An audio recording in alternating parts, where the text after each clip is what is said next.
నా పేరు శోభారాణి, మాది అనంతపూర్. మేము ఇక్కడ లోకల్. ఇక్కడ రాయలసీమకు జగనన్న ఈరోజు సిద్ధం ప్రోగ్రాంకు వస్తున్నాడు మధ్యాహ్నం 1 గంటకు పైన. ఇక్కడ రావడానికి కారణం మా అనంతపూర్ లేదండి, మేము పక్కా వైసీపీ అండి. మేము అతనంటే మాకు ప్రాణం. మా జగనన్న కోసం మేము ఏమైనా చేస్తామో, దేనికైనా సిద్ధం. మేము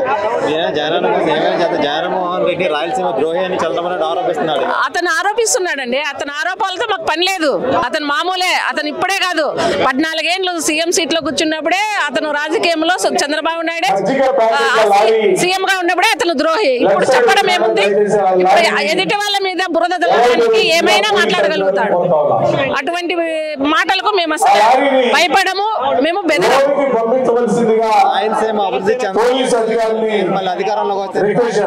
ఎక్కడ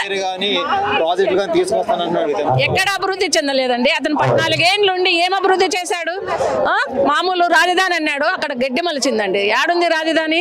అతనికి హౌస్ కట్టించుకున్నాడు రాజధాని లాగా, అంతేగాని ఏ రాజధాని డెవలప్ చేయలేదు. మా జగనన్న సీఎం గా కూర్చున్నాడు, బడ్జెటే లేదు. అతను ఎట్లా అభివృద్ధి చేయగలుగుతాడని అతను బడ్జెట్ మొత్తం ఖాళీ చేసి తప్పుకున్నాడు. అట్లాంటి టైంలోనే జగనన్న నవరత్నాలు పెట్టి పేదలకు మొత్తం ప్రతి ఒక్కరికి సంక్షేమ పథకాలు అందిస్తూ ఈ రోజు ఇంకా అభివృద్ధి చెందలేదు అని చెప్పడానికి నోరు ఎలా వస్తుందో అతనికి అర్థం కావడం లేదు. కానీ ఏది అభివృద్ధి చేయలేదు. పేదలకు ఉండడానికి ఇల్లు లేకపోయినా 1 సెంటు భూమి ఇచ్చి ఇల్లు కట్టిస్తున్నాడు. తినడానికి సంక్షేమ పథకాలు ఇస్తున్నాడు. రోడ్లంట, హైవేలంట ఎన్ని ఉన్నా ఏం కళ్ళు కనపడలేదు అతనికి? అభివృద్ధి చెందలేదు అనడానికి ఏం కళ్ళు ఏమన్నా నెత్తిని పెట్టుకొని తిరుగుతున్నాడా? ఏం అభివృద్ధి చెందలేదు? అతను ఇచ్చిన హామీ ఏదైనా నెరవేర్చాడా? అతను అతనేంది మా జగనన్నను కించపరిచి మాట్లాడటము?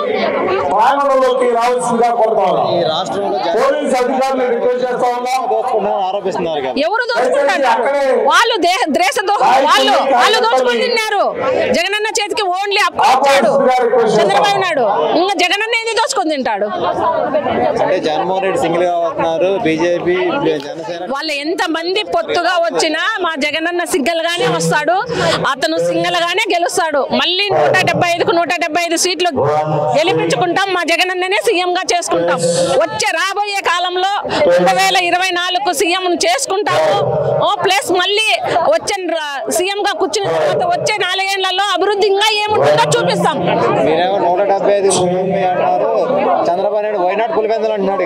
వైనాడు పులివెందులు పొమ్మని చెప్పండి. అతన్ని కూడా పులివెందులను కూడా తీసుకెళ్ళమనండి. వాళ్ళ చేతనైతే పులివెందుల్లో కూడా వాళ్ళ మనుషులను గెలిపించుకొని తీసుకొని వెళ్ళమనండి. అతను మగవాడైతే. రాబోయే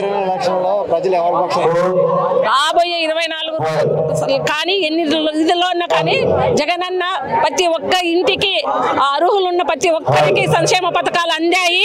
ప్రతి ఒక్కరూ కృతజ్ఞతతో ఓట్లేసి కంపల్సరిగా జగనన్ననే గెలుచుకుంటారు. జగన్మోహన్ రెడ్డి గారి ప్రభుత్వంలో మీకేం లబ్ధి? మాకు అన్ని లబ్ధి పొందినాయి. ఏంటి? బీమా ఇచ్చినాడు, ఇది రైతు భరోసా ఇచ్చినాడు, బీద సాధలు అందరికీ ప్రతి ఒక్కరికి ఇదే పిల్లలకు చదువులకు ఇచ్చినాడు. బీద సాధనలోనే చూడాలనే మా అభిప్రాయం. జగనన్న రావాలనే మాకు అభిప్రాయం. అంటే జగన్మోహన్ రెడ్డి మేము అధికారంలో వస్తే ఇంకా ఎక్కువ ఇస్తామని చంద్రబాబు నాయుడు అన్నాడు. అదంతా అబద్ధము. అప్పుడే చంద్రబాబు నాయుడు ఫస్ట్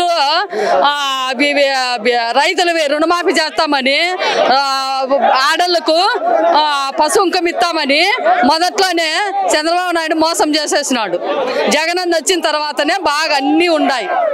అందరికీ బీద సాధనలకు, చదువులకు, ఇంజనీర్ ఉద్యోగస్తులకు అందరికీ జగనన్నే కావాల.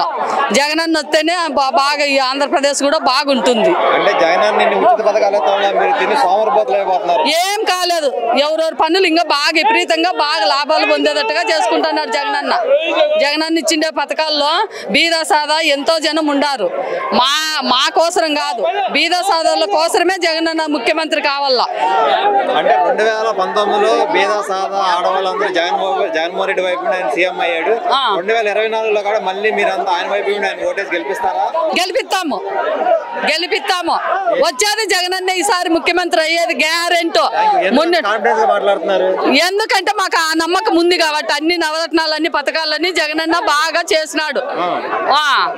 పిల్లలకి అందరికి బీద సాదా పిల్లలకి అందరికి చదువులు, అన్ని పింఛన్లు, ముసలిళ్ళకి అన్నం పెట్ల కొడుకులు కోడన్లు, అటువంటి వాళ్ళందరికీ జగనన్న బాగా చేసినాడు.